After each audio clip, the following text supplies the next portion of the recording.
की नई सीएम आतिशी ने संभाला पदभार। बतौर दिल्ली की 8वीं मुख्यमंत्री संभाला जिम्मा। आज हो सकती है आतिशी कैबिनेट की पहली मीटिंग। सीएम का पदभार संभालते समय आतिशी के बराबर में रखी गई एक खाली कुर्सी। आतिशी ने कहा, इस कुर्सी को है केजरीवाल का इंतजार। सीएम दफ्तर में रहेंगी 2 कुर्सी। सीएम दफ्तर में केजरीवाल के लिए छोड़ी गई खाली कुर्सी को लेकर बीजेपी का सीएम आतिशी पर पलटवार। दिल्ली बीजेपी अध्यक्ष वीरेंद्र सचदेवा ने कुर्सी खाली छोड़ने को बताया चमचागिरी की पराकाष्ठा। मुख्यमंत्री आतिशी के बगल में खाली कुर्सी छोड़े जाने पर दिल्ली विधानसभा में नेता प्रतिपक्ष विजेंद्र गुप्ता ने कड़ी प्रतिक्रिया दी। कहा, मुख्यमंत्री का पद संभालते ही शुरू हो गया सियासी ड्रामा। आतिशी कैबिनेट में शामिल मंत्री गोपाल राय ने पदभार संभाला। कहा, महिला सम्मान समेत केजरीवाल के शुरू किए गए काम को आगे बढ़ाना ही पूरी टीम का मकसद है। महाराष्ट्र विधानसभा चुनाव को लेकर सियासी हलचल तेज। मुख्यमंत्री एकनाथ शिंदे से मिले एमएनएस प्रमुख राज ठाकरे। दोनों नेताओं के बीच तकरीबन आधे घंटे तक बातचीत। यूपी के उन्नाव में पुलिस और बदमाशों के बीच मुठभेड़। एसटीएफ ने डकैती के आरोपी को ढेर किया। सुल्तानपुर डकैती कांड में फरार था आरोपी अनुज प्रताप सिंह। सुल्तानपुर डकैती कांड के आरोपी अनुज प्रताप सिंह के एनकाउंटर पर यूपी पुलिस का बयान। अनुज ने एसटीएफ के हेड कांस्टेबल पर गोली चलाई थी। हेड कांस्टेबल के बुलेट प्रूफ जैकेट पर लगी थी गोली। अनुज सिंह के एनकाउंटर पर आरोपी के पिता धर्मराज सिंह बोले, ठाकुर का एनकाउंटर होने के बाद अखिलेश की इच्छा पूरी हुई। बड़े अपराधियों को छोड़कर के सिर्फ छोटे अपराधियों को टारगेट कर रही है यूपी पुलिस। डकैत अनुज प्रताप सिंह के एनकाउंटर पर अनुज की बहन ने सवाल उठाए। अमीषा ने कहा, मेरे निर्दोष भाई को एनकाउंटर में मार दिया। 35 से 40 मुकदमे वाले खुलेआम घूम रहे। एनकाउंटर पर समाजवादी पार्टी के नेता उदयवीर सिंह ने उठाई सवाल। कहा, योगी के मुख्यमंत्री बनने के बाद प्रदेश में बढ़ा अपराध का ग्राफ। पूछा, प्रदेश से अपराधी भाग गए तो कौन वारदातों को अंजाम दे रहा है।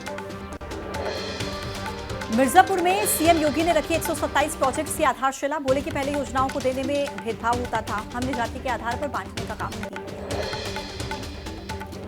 अनुज के एनकाउंटर के बाद सियासत तेज है। ओपी राजभर ने कहा, ठाकुर मारा गया तो अखिलेश क्यों चुप है। पुलिस आधार कार्ड देकर नहीं चलाती है गोली। पूर्व केंद्रीय मंत्री संजीव बालियान का बड़ा बयान। बोले, बीजेपी सरकार में अधिकारी हो गए हैं भ्रष्ट और बेलगाम। सरकार करे अधिकारियों पर कंट्रोल। आंध्र प्रदेश के सरकार के फैसले के बाद तिरुमाला मंदिर का परंपराओं के मुताबिक किया गया शुद्धिकरण। पुजारियों ने मंदिर में अनुष्ठान किए। मुख्य यज्ञशाला में हवन किया गया। प्रसादम को लेकर छिड़े विवाद पर आज वीएचपी मार्गदर्शक मंडल की अहम बैठक। मंदिरों को सरकारी नियंत्रण से मुक्त कराने पर हो सकती है चर्चा। तिरुपति लड्डू विवाद पर बोले जगत गुरु राम भद्राचार्य। बीपी न्यूज से खास बातचीत में कहा, इस अपमान का बदला लिया जाएगा। ईसाई और इस्लामी संस्कृति पहुंचा रहे हैं हिंदू धर्म को ठेस।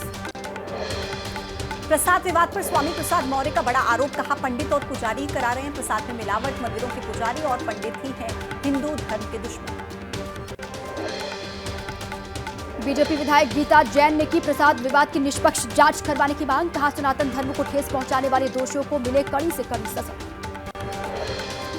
प्रसाद विवाद पर बीजेपी के पूर्व सांसद बृजभूषण शरण सिंह का बयान। यूपी में बिक रहे देसी घी की जांच की मांग उठाई।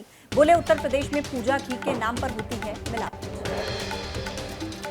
तिरुपति लड्डू विवाद मामले में सीएम नायडू ने जांच के लिए एसआईटी बनाने के आदेश दिए हैं। आईजी के नेतृत्व में एसआईटी का गठन किया जा चुका है। तिरुपति लड्डू मामले में सुप्रीम कोर्ट पहुंचे सुब्रमण्य स्वामी। कोर्ट की निगरानी में एसआईटी जांच की मांग उठाई। प्रसाद को लेकर छिड़े सियासी संग्राम के बीच महाराष्ट्र कांग्रेस अध्यक्ष नाना पटोले की पीएम मोदी के खिलाफ तल्ख टिप्पणी। कहा, पीएम के खिलाफ हो एसआईटी का गठन। आंध्र की गठबंधन सरकार का असली चेहरा उजागर। जगनमोहन रेड्डी ने सीएम नायडू के खिलाफ पीएम को चिट्ठी लिखी। तिरुमाला की पवित्रता धूमिल करने का आरोप लगाया। सच्चाई उजागर करने की मांग। मैनपुरी से समाजवादी पार्टी सांसद डिंपल यादव ने मथुरा वृंदावन में प्रसाद की गुणवत्ता पर उठाई सवाल। का मथुरा वृंदावन में सही मेवे का नहीं हो रहा है इस्तेमाल। कोलकाता कांड को लेकर जारी है बीजेपी का प्रदर्शन। पार्टी नेता लॉकेट चटर्जी समेत बड़ी संख्या में बीजेपी के कार्यकर्ता सड़कों पर उतरे। पश्चिम बंगाल में महिलाओं पर हो रहे अत्याचार के खिलाफ विरोध जताया। संदीप घोष और ताला पुलिस थाने के प्रभारी अभिजीत का नार्को टेस्ट करवाने की मांग। सीबीआई ने मांगी नार्को टेस्ट करवाने की परमिशन। सीबीआई की याचिका पर आज सियालदह कोर्ट में सुनवाई। ग्रेटर नोएडा प्राधिकरण के बाहर हजारों की संख्या में धरने पर बैठे किसान। 64% मुआवजा, आबादी में प्लाट और युवाओं को रोजगार देने की मांग।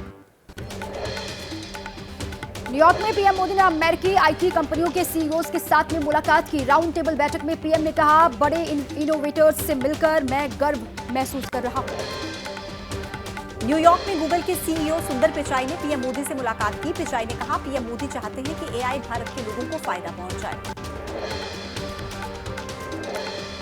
प्रधानमंत्री नरेंद्र मोदी के अमेरिकी दौरे का तीसरा दिन। आज रात करीब 9 बजे संयुक्त राष्ट्र महासभा में समिट ऑफ द फ्यूचर को करेंगे पीएम मोदी संबोधित।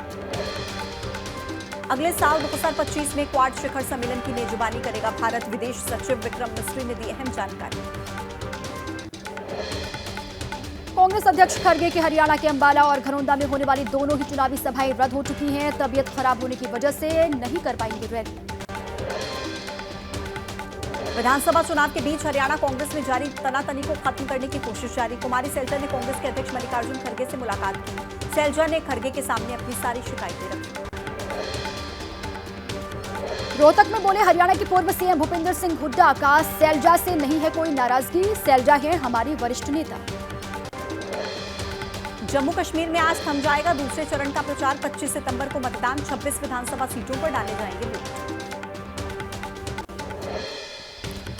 दूसरे फेज में 25 सितंबर को जम्मू कश्मीर में डाले जाएंगे वोट। कश्मीर के 3 जिलों की 15 सीट और जम्मू की 3 जिलों की 11 सीटों पर होगी वोटिंग। बीजेपी सांसद कंगना रनौत का बड़ा बयान। बोली, हिमाचल की कांग्रेस सरकार कर्ज लेकर सोनिया गांधी की गोद में डाल देती है। सोनिया गांधी ने राज्य के खजाने को खोखला किया। बीजेपी सांसद कंगना रनौत के बयान पर कांग्रेस का पलटवार। हिमाचल के पीडब्ल्यूडी मंत्री विक्रमादित्य सिंह ने कहा, कंगना अपना बयान वापस लें वरना करेंगे मानहानि का दावा। हरियाणा विधानसभा चुनाव के बीच फरीदाबाद से कांग्रेस के उम्मीदवार नीरज शर्मा ने ठोकी डिप्टी सीएम पद पर दावेदारी। वायरल वीडियो में कहा, सीएम हुड्डा साहब और मैं डिप्टी सीएम ठीक हूं।